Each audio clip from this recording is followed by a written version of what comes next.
Welcome to the deep dive. Today, we're really going wide. We've got sources covering, well, everything from alleged assassination plots down in the Americas. All the way to hybrid warfare tactics popping up across Europe. It's quite the mix. Exactly. And then, just to keep us on our toes, we're jumping into some amazing, almost unbelievable scientific finds that are literally rewriting history, both cosmic and human. It sounds disconnected, maybe, but there's a pattern we're seeing.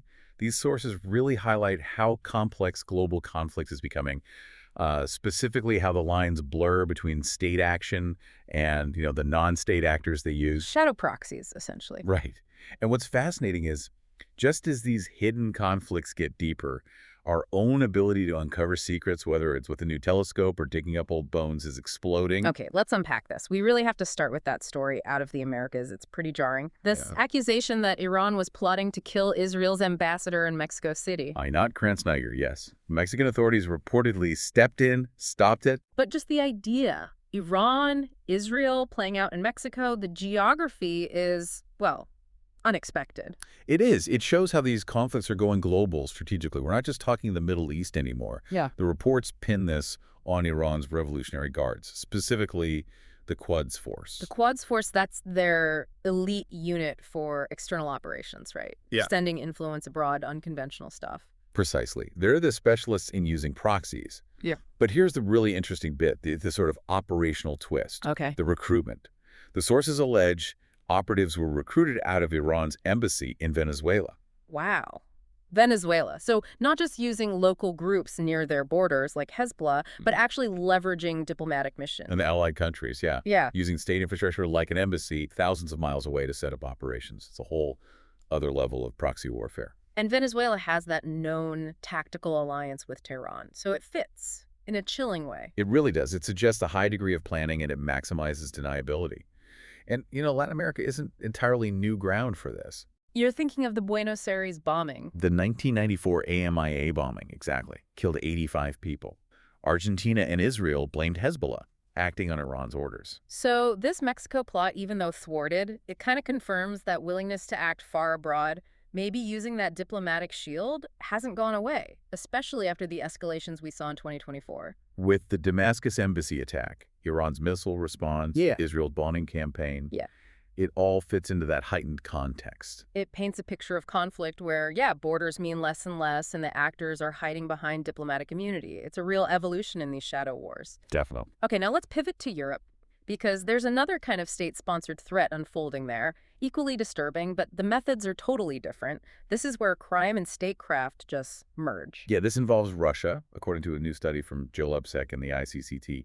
They're looking at Russia's use of, essentially, organized crime groups to wage hybrid warfare. The study calls it a central pillar of their current strategy. And the numbers are pretty shocking. This isn't just a few isolated incidents. The study logged 110 acts of sabotage or attempted attacks. Between January 2022 and July 2025, mostly in Poland and France. And get this, 89 of them succeeded. 89 successful attacks. We're talking arson, bombings, hitting infrastructure. All carried out by people who on the surface look like petty criminals, not state agents. Yeah. The researchers tracked down 131 perpetrators. And what's the profile? Who are these people? Mostly Russian-speaking men, average age around 30, often described as socioeconomically vulnerable, and, crucially, recruited online. How?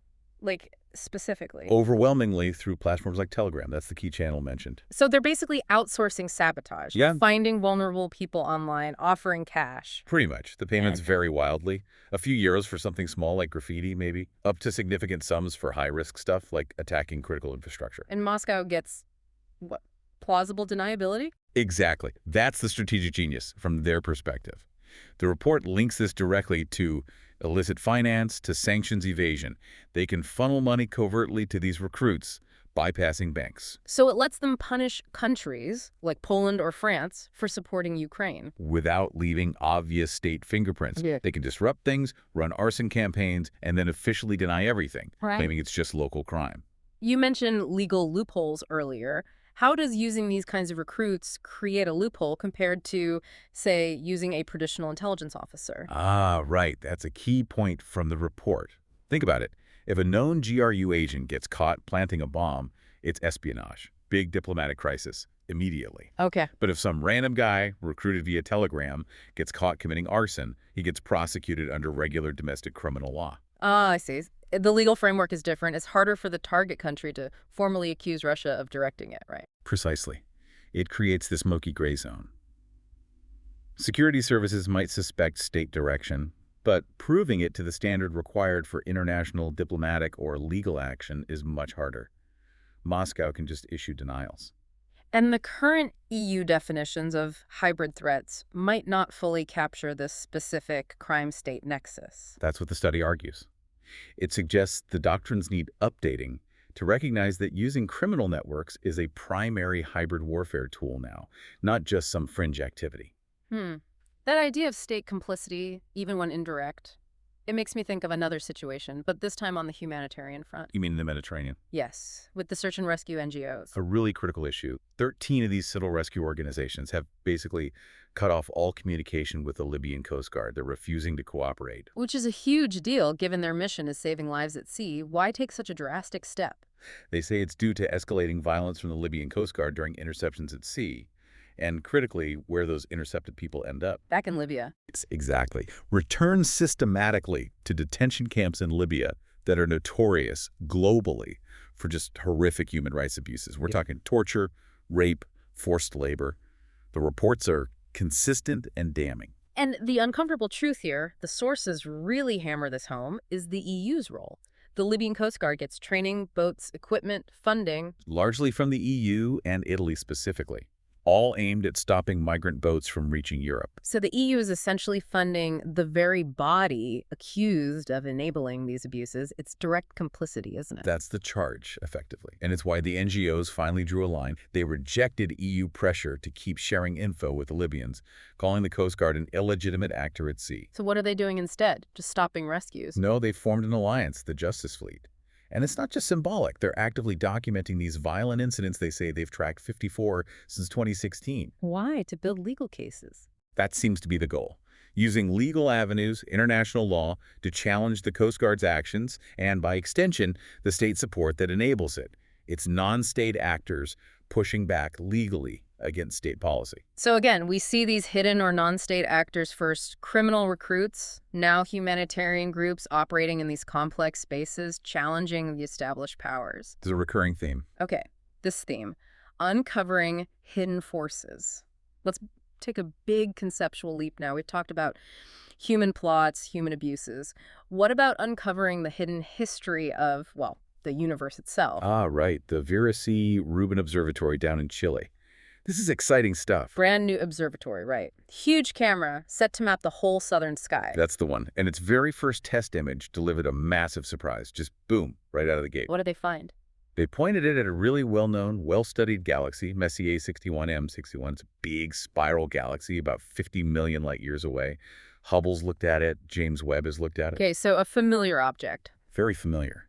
Yet Rubin's camera, with its incredibly wide and deep view, revealed something completely missed before.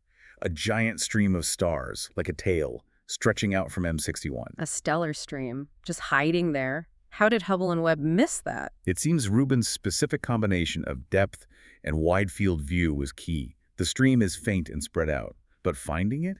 It instantly changes the story of M61. How so? What does the stream mean? It's galactic debris. It's the leftovers. The only way that stream could be there is if M61, sometime in its past, gravitationally ripped apart and basically ate a smaller companion galaxy. Whoa, so M61 is a cannibal galaxy. Looks like it. This well-known, seemingly peaceful spiral has a violent, hidden past. It completely rewrites its history, thanks to this new data revealing a previously unseen force, the ghost of that consumed galaxy. That is incredible. And that idea, using new methods to uncover a hidden, maybe violent past, it actually connects perfectly to another source we looked at, right here on Earth. You're going to the 13th century Hungarian Duke. Duke Billa of Maxo, exactly.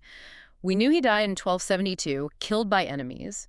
The historical records were kind of vague, maybe died in battle, but forensic science just blew that wide open. This was a multi-year re-examination of his remains, using really advanced techniques. And what did they find that the old records missed? So much detail. They identified 26 separate injuries on his bones, 9 just to the skull. 26? That doesn't sound like a chaotic battle. Not at all. The pattern of the wounds, their locations, it pointed very clearly to a coordinated ambush.